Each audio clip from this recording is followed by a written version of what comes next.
Welcome to the Life Transform podcast. I'm Simcha. And I'm Sarah, and we are here chatting, sharing real life, real stories, Deep truths, all about living a life transformed. It's all about how God impacts our life and how we're changed and how our life becomes a significant impact in the lives of other people.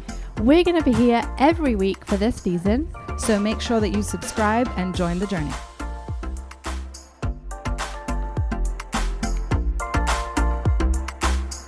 Hey guys, welcome back to the Life Transform podcast. Simcha here, and I'm joined by Sarah.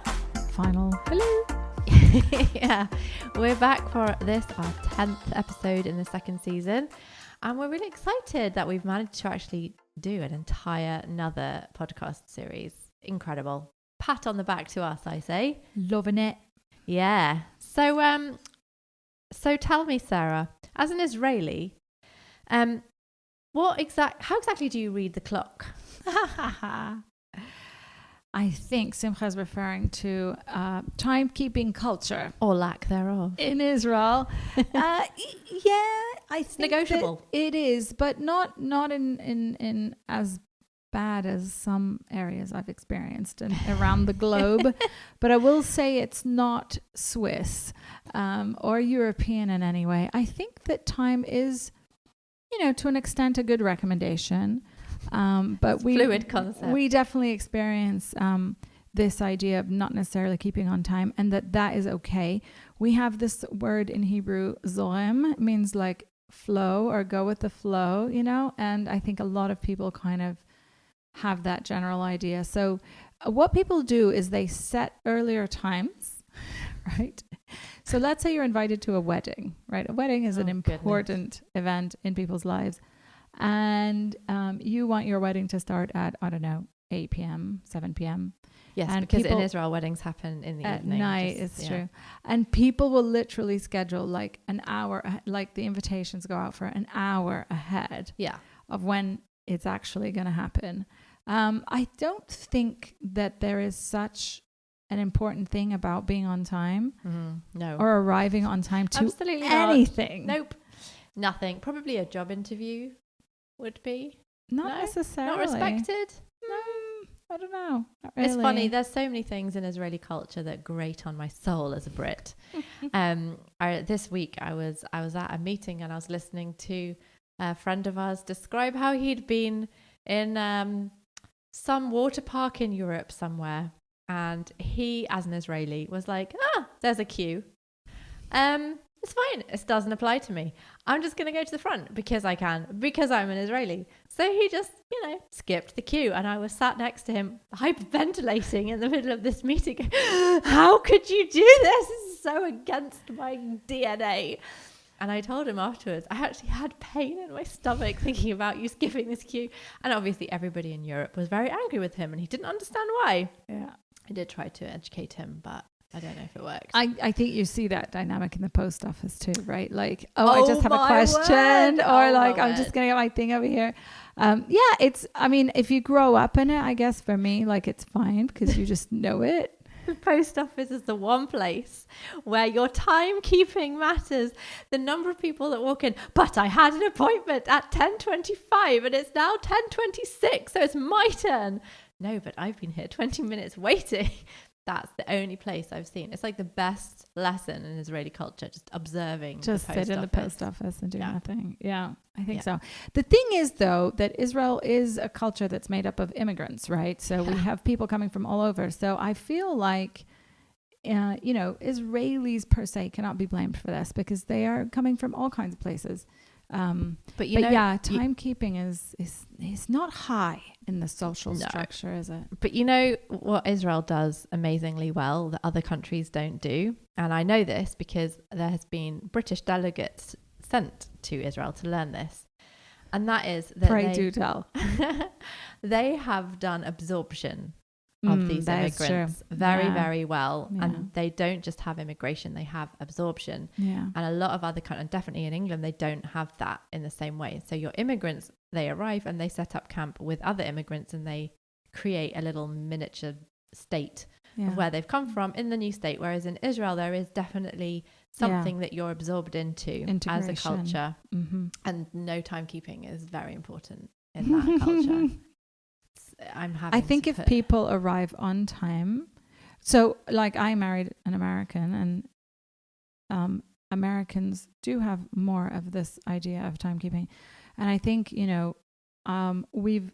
I think in some ways, like if you arrive on time, let's say you're invited to dinner and you arrive on time, like that's also rude. That is, you're early. Exactly, right? You're like, how rude of you to show up on time. Whereas for us, like, if dinner is planned at a certain time, that's the time that it is, and you plan around it. Worship night is another one. Some people are there and a lot of people are not. They rock up 50 minutes late. There's 10 minutes left of worship. We're here. We're ready to go. Yeah. But yeah, I think it's part of we have a word smoch. It's like rely on me, rely on you. It's fine.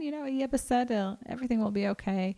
It's all these phrases that we have in the language to describe this kind of thing. Yeah. I think it probably would be quite baffling to a lot of people from a lot of different countries, coming into here and, even the trains, like they are mostly kind of, within a few minutes, but it's not like, like what you're used to in other places. Like Victoria. Like so on time, Paddington's, no. To the second, Yeah, no.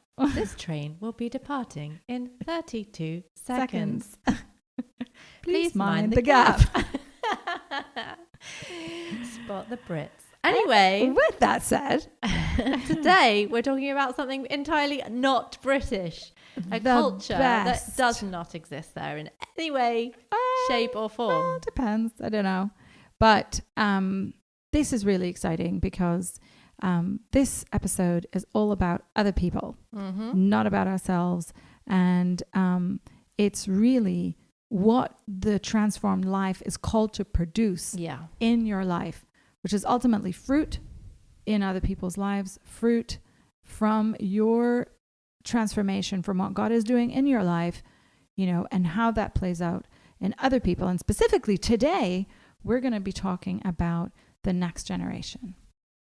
We're going to be talking about, how we move through this process of spiritual maturity, or maturing spiritually through the worship journey and the journey of a transformed life to a place where it's no longer me focused and we live from a me perspective and what I'm achieving and what I'm doing. And it's not about me and what I'm achieving anymore, but it's about what the people, around us, the people that we're called to, the next generation beyond us is called to do, and our role in that. Yes, we've called this episode Biblical Cheerleading, and that's what I was referring to when I say it doesn't exist in the UK. Not all of what you've just said, which absolutely does. But this whole idea of cheerleading, I think it's something, as a sport that is very popular in the US. But actually, why is it there? What's it for? It's all about creating this kind of built up excitement and encouragement to a team that is trying to win something. And the role of a cheerleader is to create momentum of encouragement from more people to encourage the people they're encouraging. It's a kind of generating of encouragement that they kind of conjure up through their crazy little dances and short skirts, but we love it. And I love watching those kinds of movies where they come in and they're like YM, all the letters and the pom-poms, and it's great, and it makes you kind of go, yeah, cheering for that team.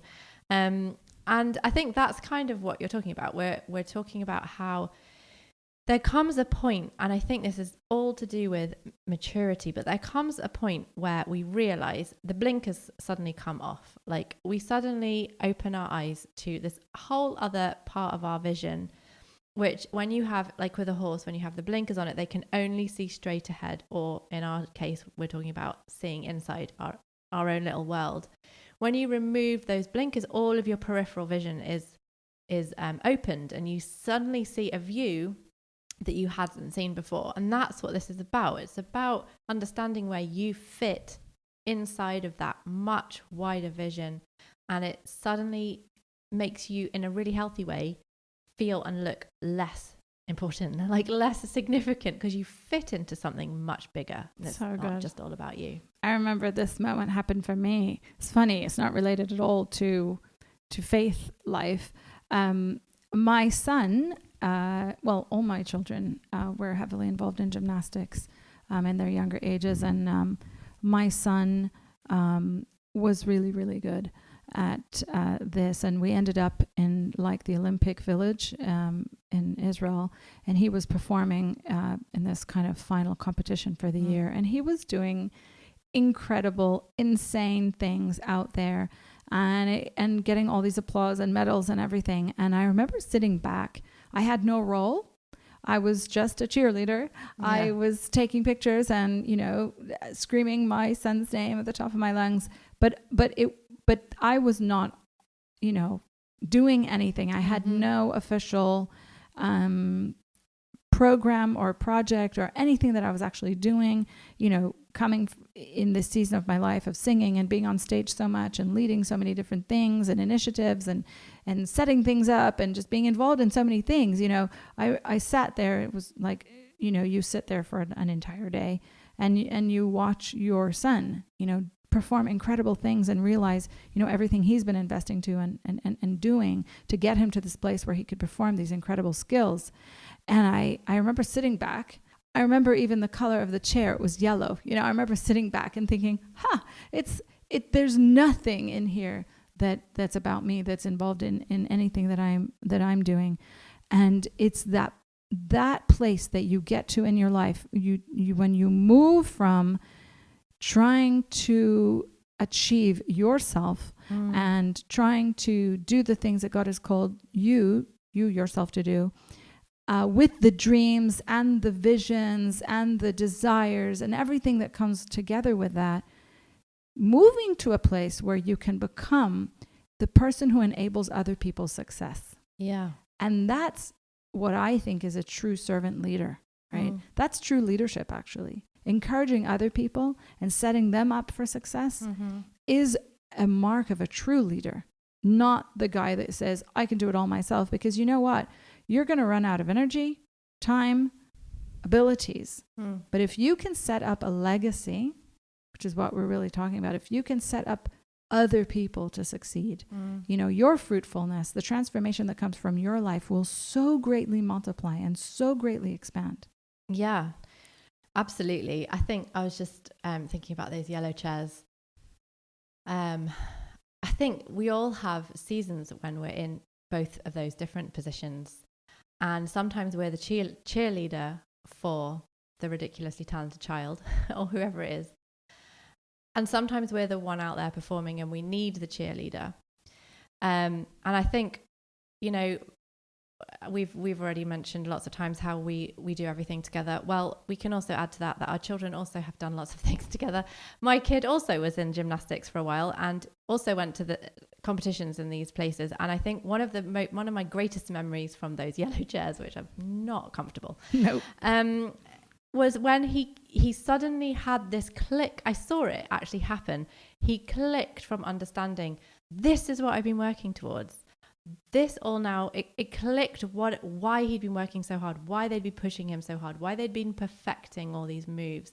And suddenly all the cheering that went on in the room when it was his turn and seeing his family in the stalls and, it all suddenly made sense and it all had a reason and it all had a purpose for him to actually pull all of that experience into that moment and do it well.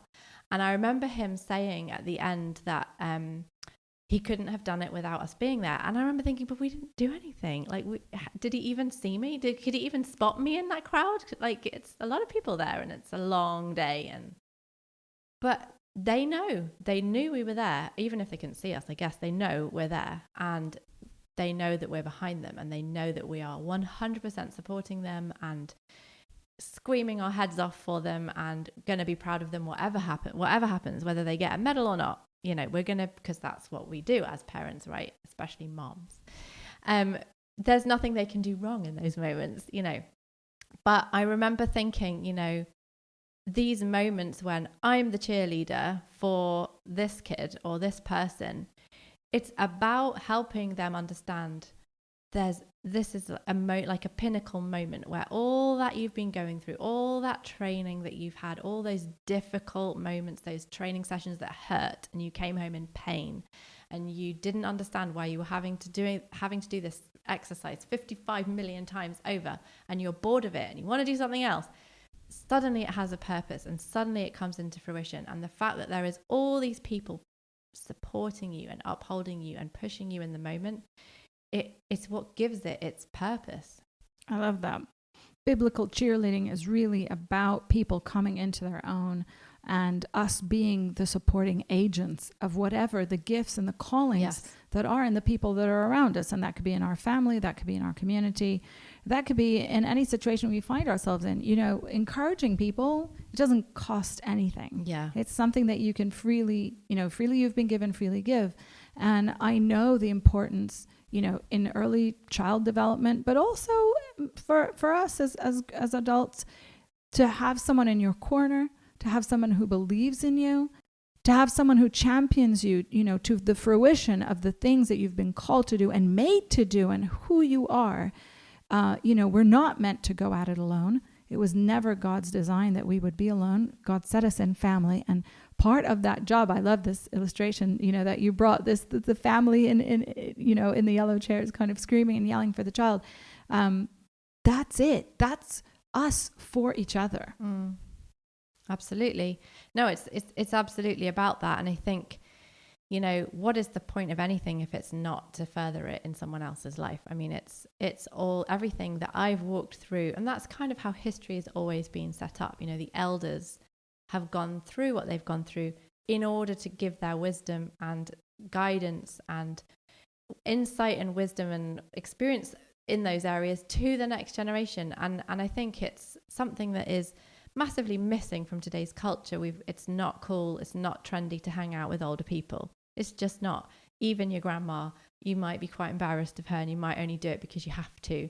And I know it's definitely something that has been lost in modern culture in many, many parts of the world. Not everywhere, but definitely in the West, it's become the family unit has definitely crumbled. And that is one of the things that has been so lost, is this concept of generational championing and learning and happily sitting and listening and learning from those in generations above you. Yeah, I think for me in my life, I've definitely seen the fruit of that. Yeah. And of those who have gone before me, who have championed me and given me of their wisdom and freely given. They haven't been self-absorbed or even there's this idea of self-preservation, right? Like if you're kind of further on, maybe you're in that mode. You're like, let me preserve the opportunities, let me preserve my access, let me preserve my connections, let me preserve these things, as opposed to saying, hey, who are the people around me that I can kind of bring up, pull up, who can I invest into? And the younger you understand that in your own self, the younger the people you're going to be able to influence and invest into, because typically, you're as a mentor or, as the person who's more mature in the relationship, therefore the age is lower. So if you're, 50 or 60 or 70, that's one thing. But if you're 25 and you find the 16 and 17-year-olds that you can bring up, I see this in worship, for example, in worship teams, am I absorbed in trying to perfect my team and perfect my instrument and perfect that? Or am I looking around at the community around me and saying, hey, this kid, he loves the bass, let's invest into him. Hey, can I pull him up? Can I do stuff with him? And I think that this is really something so important for us as a body of Messiah, as people in the faith, to understand that if we do not raise up a generation under us, there will not be anyone left to carry the torch. And we must take stock of what our energy is going towards and apply at least some of that energy towards raising up those people that are younger, that are needing of that support and of that cheerleading. Absolutely. I think I was just reminded of something I think we talked about in a previous episode in this series about respecting the process that God has people in. I think half of the ability to cheerlead the younger generation, or actually anyone, is to respect the fact that God has them on their own journey and has them in a process and has them and is in the business of forging weapons out of whatever it is they have in their lives. And it's really easy when you're a cheerleader, because you're a cheerleader by default is in front of a crowd. They have an influence. They have the ability to sway people this way or that way. If you have a cheerleading squad that come out and start cheering for a different team than the one they're supposed to represent, the crowd will go with them, because that's what they're trained to do. And they can influence a large number of people towards a pinpointed thing. And I think it's a very dangerous thing that we need to understand. We don't understand our influence often. We don't understand how much we can sway people towards or against other people. And I think it's especially important when you're talking about younger people, especially teens and young adults who, let's face it, that stage of life can be really messy. It can be really confusing, really up in the air and not secure. And so much of our identity and maturity and all of that is worked out at that stage of life. And it can be very easy to dismiss people, to undermine people, to write them off, judge, whatever it might be. And actually, I think our responsibility as people who are a bit older, not that we're old, we're not, we're stuck at 23, you and me. Let's just put that out there right now. At any given point, any time in history, we are 23. It's our responsibility to make sure that whatever those people are going through, they are being cheered on. They are being supported. We might not agree with everything they're doing. The cheerleader is not the coach. The cheerleader does not have to comment on the play and the tactics of the team. The cheerleaders don't get to comment, actually, unless they're invited in. They don't get to comment on the play. They don't get to comment on the tactics, on the strategy. They just have to be there to encourage and uplift and push forward and grow support and grow encouragement for their team. And we have to do the same thing. This point that you brought up about judging is so important, because we cannot cheerlead if we're judging. Absolutely. Those two things don't combine. If you're judging somebody, you're putting them down. Yeah. You are applying a very negative dynamic into that relationship or thought process. And it takes a gift of switching that perspective and being a cheerleader. I've learned from you. I think you're one of the most incredible cheerleaders I know. I've worked really hard on the moves. to really, you know what it is it's seeing people the way God sees them. Yeah. When we can see people the way God sees them, when we can apply that perspective instead of our own perspective, you catch a glimpse of what God wants to do in their life or who they're going to be. And then you can get behind that and partner with that in their life and cheer that on in their life. I remember, with this kind of transitional season in my life, I was working in business. I loved it very much. And then kind of all those opportunities and all those doors came to a painful close.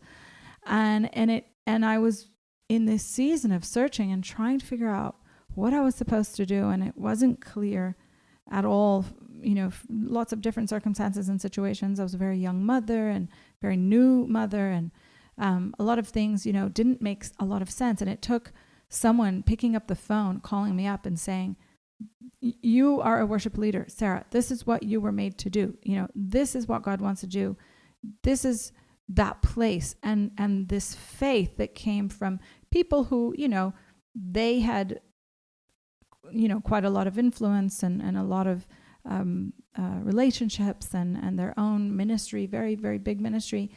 And them seeing that and taking the time to pick up the phone and define that, it kind of gave me this confidence.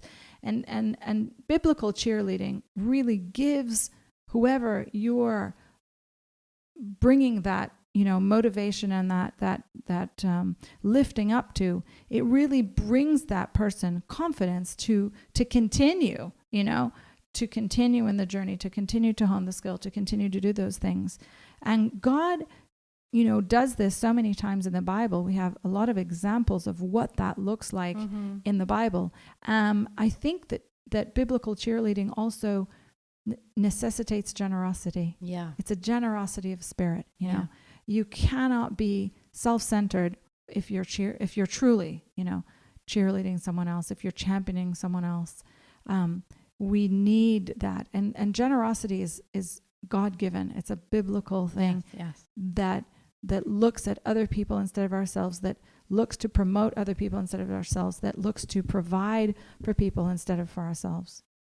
Absolutely. I was just reminded of the story of Jonathan and David in the Bible. And I think that's probably one of my favorite examples of this principle. Is actually in that situation, it didn't even make human sense for Jonathan to be a cheerleader to David, because David was technically, according to man law, was taking his place, his rightful place as prince, and was going to later king. Yeah, and he was going to be stepping into his role, and yet somehow Jonathan could see what David was and who David was and what God had called him to be, and he cheered that on. And that is exactly what we should be doing. We should be inquiring actually of God. What is your call, your anointing on this person? What is your call on their life? What is their gift? What is it you've got that needs to be pulled out that I could help with? And then cheering that no matter what, because I'm sure there were times in Jonathan's life where he was questioned, where he doubted, where somebody told him he was doing the wrong thing. This is actually your place. You should take it back, own your throne or whatever, the new episode, own your throne. I'm sure that he had moments where he doubted that cheerleading position he'd taken, but at the end of the day, he was right. And God's plan was for David to be king, and Jonathan was a key pusher forwarder.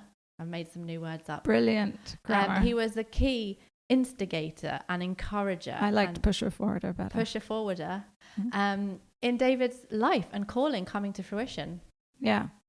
Another good example that I've looked at a lot is Elijah and Elisha. Yeah. Because, the beauty of the story of Elijah and Elisha is this, that Elijah, he's an incredible man of God. He's walked through an incredible journey. He's confronted the enemy. He has really, we're talking spiritual authority at degrees Heavenly and barbecue levels. In our hood. Yeah. The, calling fire down from heaven. Few, almost no people that we know, in the Bible that have experienced this. And yet he gets exhausted. He gets afraid, from this word from this woman, Jezebel, the queen, and he runs away. And God finds him, in the desert and says, what are you doing here? And Elijah starts complaining. He starts telling God about how alone he is and how no one is with him and how no one believes what he believes and how, basically I think Elijah was trying to say, all this investment that I've made into you, God, and you've maybe made into me, God, and all this time that we've been doing this together, it's all for nothing. Yeah. Because nothing's going to change, because even though, we've had this amazing showdown, on Mount Carmel, the people are still with the king and the queen is still powerful and she's still making her threats, and I think Elijah really expected the people to just overthrow the royal family at that time, and get King Ahab, who was a horrible man, out with his absolutely detestable queen Jezebel.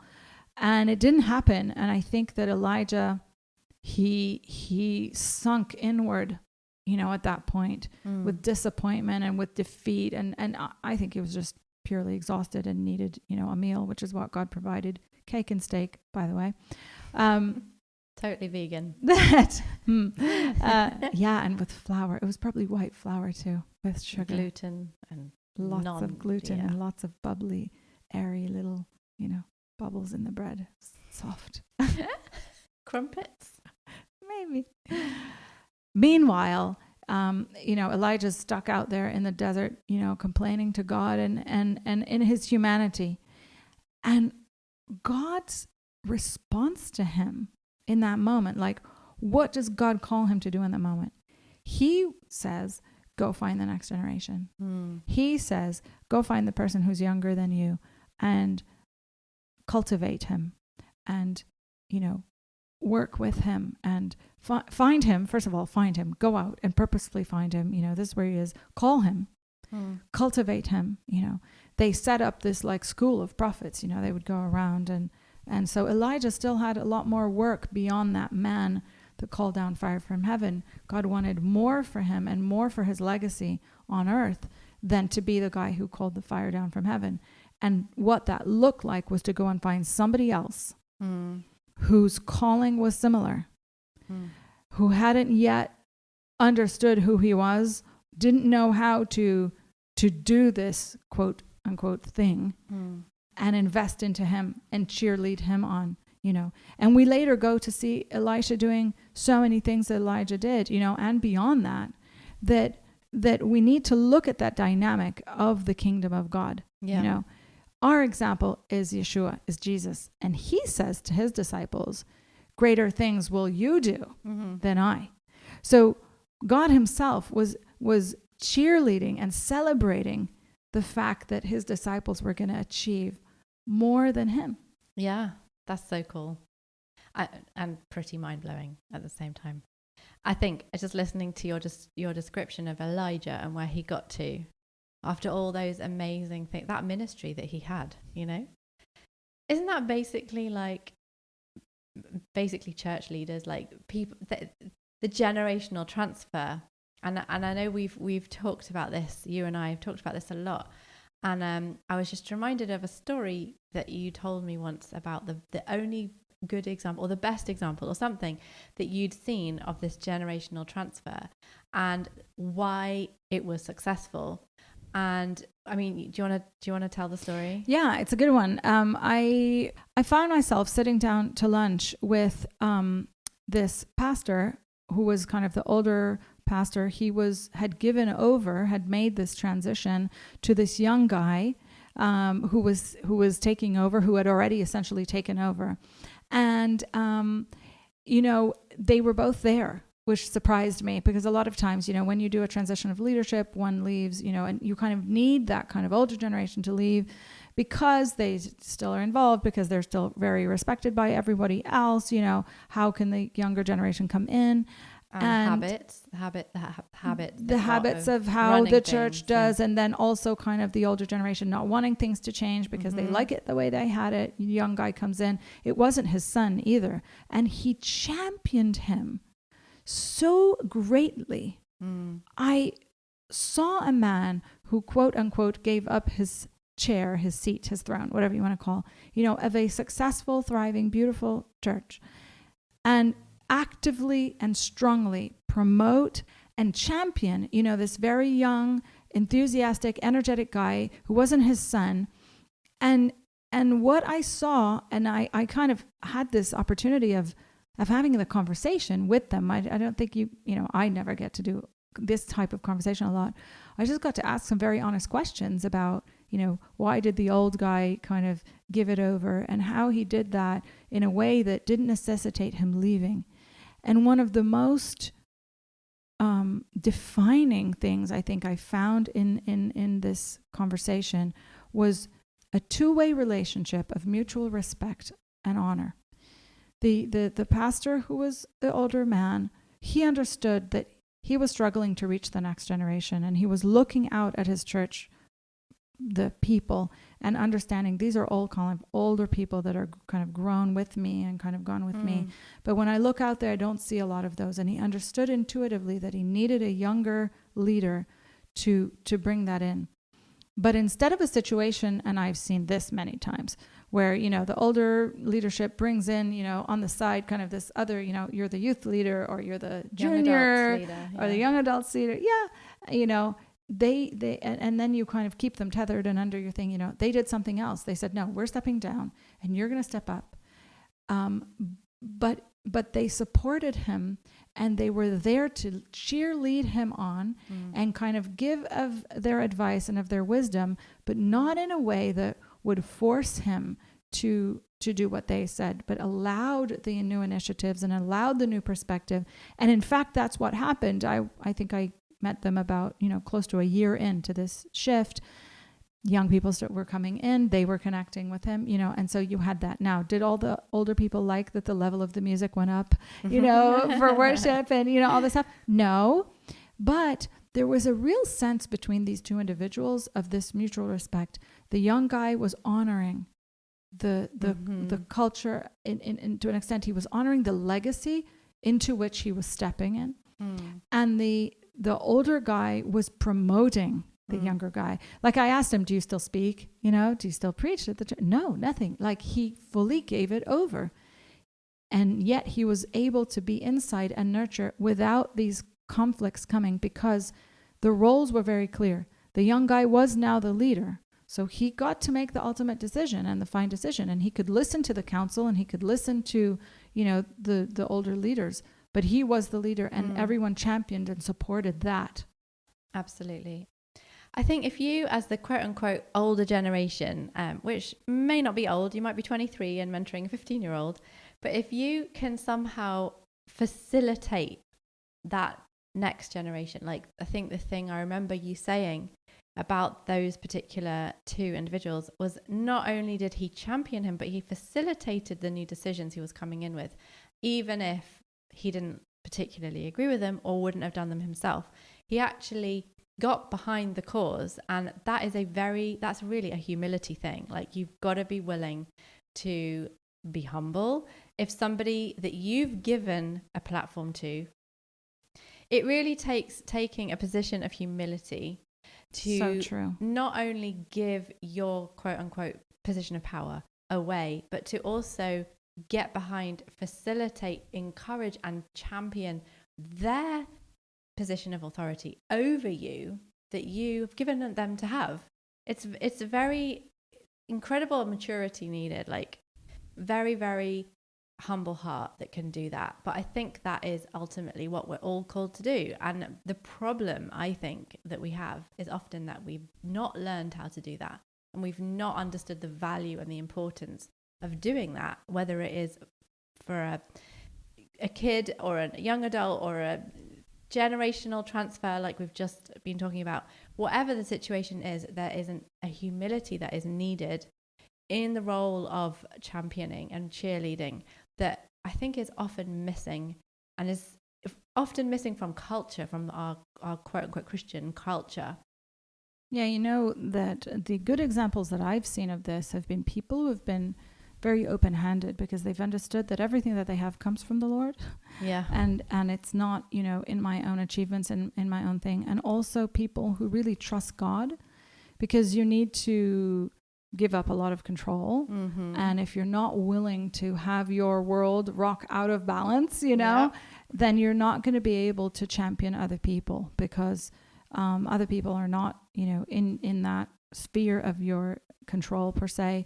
And also, I think that there is really an understanding that needs to set in, like I was saying earlier, about the element of multiplication in the kingdom of God. And I have thought about this many times. If I am center stage, if I am in the middle of something and I'm holding it with all this energy that I'm putting into it because it's about me, what happens if I'm not there?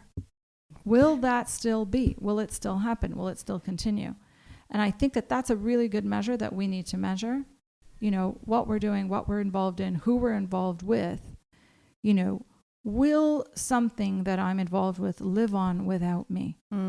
And that's the same with our children, right? We invest into the next generation. That generation needs to be able to rise up, stand up on its own 2 feet and move forward and progress forward that mandate that God has given, over their lives.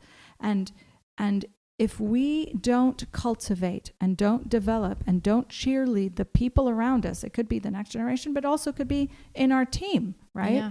Then the minute we go away, or the minute something happens to us, or the minute our energy runs out, all this great thing that we've built will just completely, could completely dissolve unless God, upholds it.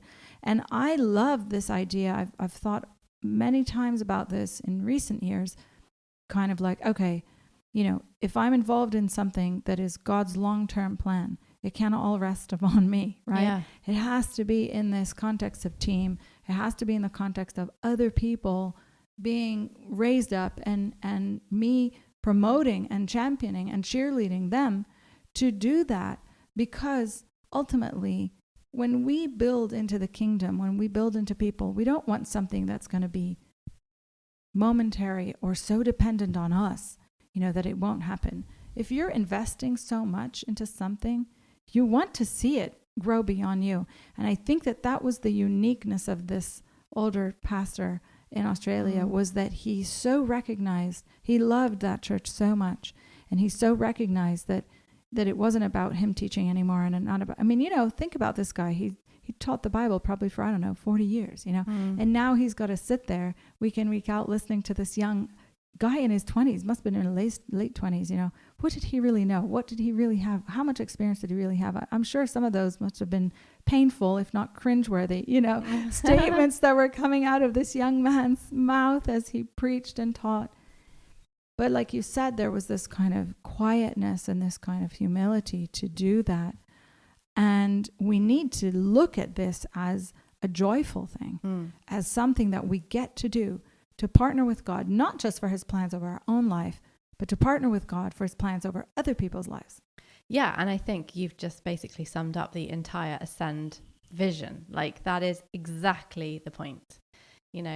We here take out that time from everything else we're doing, and our only goal is to cheerlead everybody else's journey and to get behind the process that God has for them over those 10 days or through that online platform or whatever it is, however they're crossing paths with us.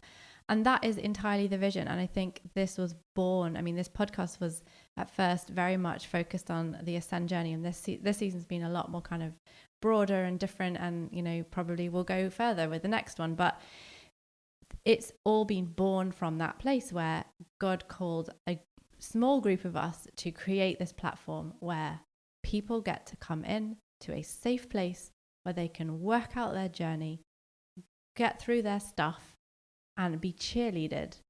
Another new word. Championed. Thank you. By, it's not that we're extraordinarily well-trained cheerleaders. That's not what I'm trying to say here. But sometimes you don't need that. Sometimes you just need a crazy person in the stalls screaming your name. That's what our kids needed at gymnastics. Yeah. We're not trained in being the best fan in the world, or, neither of us are tumbling. What those kids needed in that moment was all out, abandoned to the crazy. I am going to scream at the top of my voice so you know that I am here to support you in your moment, and I'm not going to pull the attention to myself. I'm not going to take this as an opportunity to plug my thing. I'm not going to do this. I'm just going to scream and look like an idiot, all out, 100% in for you. And that's what we do. We behave, exactly like that during Ascend. And that is what we feel called to do for that season, for that time. It's to bring you in to a place where God has a structure, a kind of formula, if you like, that God's given us for leading people through this journey of transformation, of this incredible experience of stuff you may not have heard before. And our job is to stand on the side and just scream like crazy people and take you through the journey and be behind you, pushing you and championing you all the way. Yeah, I'm thinking about so many people who have come through and done the program and engaged with us, both during the 10-day program and also online, through iAscend, that experience these changes and transformations. And a lot of times I think, why did they need to, come all the way over here, come to Israel, spend this time with us? couldn't someone in their local community have seen them and promoted them and championed them in that way? But it does. It takes people who are committed to that mission, to that vision of bringing other people to that place that God has for them. And that's really what Ascend was born out of, and what it's designed to do. And sometimes it's because we don't have the familiarity, it's because we don't have the history, that we can just, in a clean way, just champion people. That's all we do. We just champion you for 10 days. And it's really caused such change in people's lives and built faith in what God has for people in their lives, that they've gone on to do incredible things. And some people change their life. Some people, express creativity and things that God has planned for them. And some people come going through excruciating circumstances, at home, and just walk out with this faith and with this strength to persevere and to continue and to endure. This is, to us, has been the greatest privilege of Ascend. The greatest privilege of this ministry and everything that we do connected to it is that we get to champion people. Yes, I think that sums up really this episode, but also what we've been committed to for the past, I don't know how many years, and probably a really good way to finish the episode and the series. This is what we're here for, and we'll continue to be through the next series, and any programs we run, it will always be for that reason, and it will always be to see the transformation of God in your lives and to just do everything that we possibly can to facilitate that. So we're coming to a close of season 2 now of the Transformed Life podcast. We really, really hope and we pray and bless you from here, from Israel, to just engage with the things that we've spoken about, to see, God confirm things over your life that will really bring that transformation to your daily walk, to your relationship with God, to your relationship with other people around you. So if you want to engage, drop us a line, give us a comment. We love to hear any of your stories, your testimonies. They're very encouraging to us over here when we hear back from you and we receive feedback from you. So just want to encourage you to go on our website, ascend.org.il. Engage also with iAscend through i.ascend.org.il. Drop us a line, communicate with us, maybe consider taking one of the courses online, or making a plan to join us on the next 10-day program where we get to do this with people from all over the world. Incredible times that we have together. But also just know that we are here. We're cheerleading you on. We're cheerleading your walk with God on. And we'll keep you posted. Yeah. And feel free to let us know any topics that you'd like to see coming up in the next season as well. We always love to hear what people want to hear about. So we can't wait to start recording series 3 and hanging out with you guys again soon. But for now, we will catch you later. Thanks for stopping by, guys.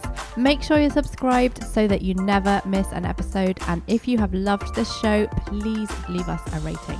Yeah, we'd so appreciate it. And share it with your friends and your family. We are so excited that you have joined the journey.